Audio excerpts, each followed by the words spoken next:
how do you answer Part A of the Edexcel English Literature Paper 2 exam? Well, in this video, I'm going to explain. So this part of the exam is based on the extract, and it requires you to analyse the language in the extract with no context. Now, it's worth 20 marks and you should spend 5 minutes planning and 20 minutes writing.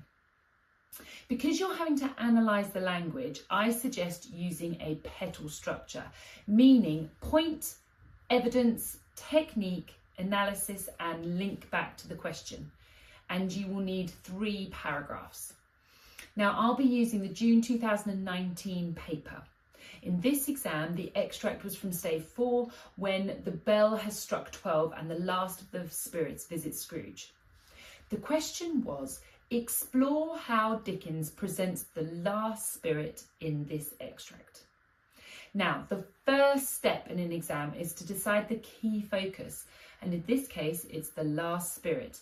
Therefore, all of my ideas need to be linked to that ghost. I will then read the whole extract and highlight as I go. I'll pick up anything that focuses on the last spirit, and then I'll look at all of those sections that I've highlighted and decide if there are any techniques or words or sentence structures or anything that I can pick out and analyse and comment on. Now, I'll have also pre-learned keywords linked to that key character, so I'll also decide if any of those link with this moment, this extract, and then I'll plan out my 3 main ideas. So I would go for these 3 points. I'd say that the ghost is presented as ominous, foreboding and solemn.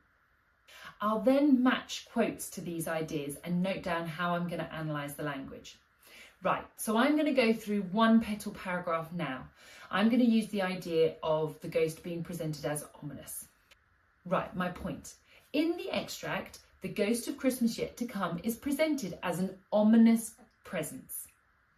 Evidence, it is described as being shrouded in deep black garment, which concealed its head, its face, its form, and left nothing of it visible save one outstretched hand. Technique, by using the triple analysis, Dickens exaggerates how little is exposed and revealed to Scrooge as what the spirit truly looks like, which is in great contrast to the previous ghosts and therefore unnerving. Now, I could stop there, but I'm going to go further to show the examiner that I really understand how to analyse language. So, the use of the verb shrouded suggests that the spirit is hidden or covered and has connotations of Christianity, thus reminding readers of funeral shrouds. This associates the ghost with death and the grave, therefore inadvertently connecting Scrooge's future to death. Now, my link back to the question. Dickens uses this ominous presentation of the great ghost of Christmas yet to come to force Scrooge to confront the reality of his own death and the legacy he will leave behind. Now, here I'm really trying to consider Dickens' purpose with this ghost. What message is he trying to convey? I would then write 2 more similar PETAL paragraphs using my 2 other ideas of foreboding and solemn. Remember to keep an eye on the clock as you'll have Part B to write next. Subscribe to my channel as I'll be posting a video to help you answer Part B soon.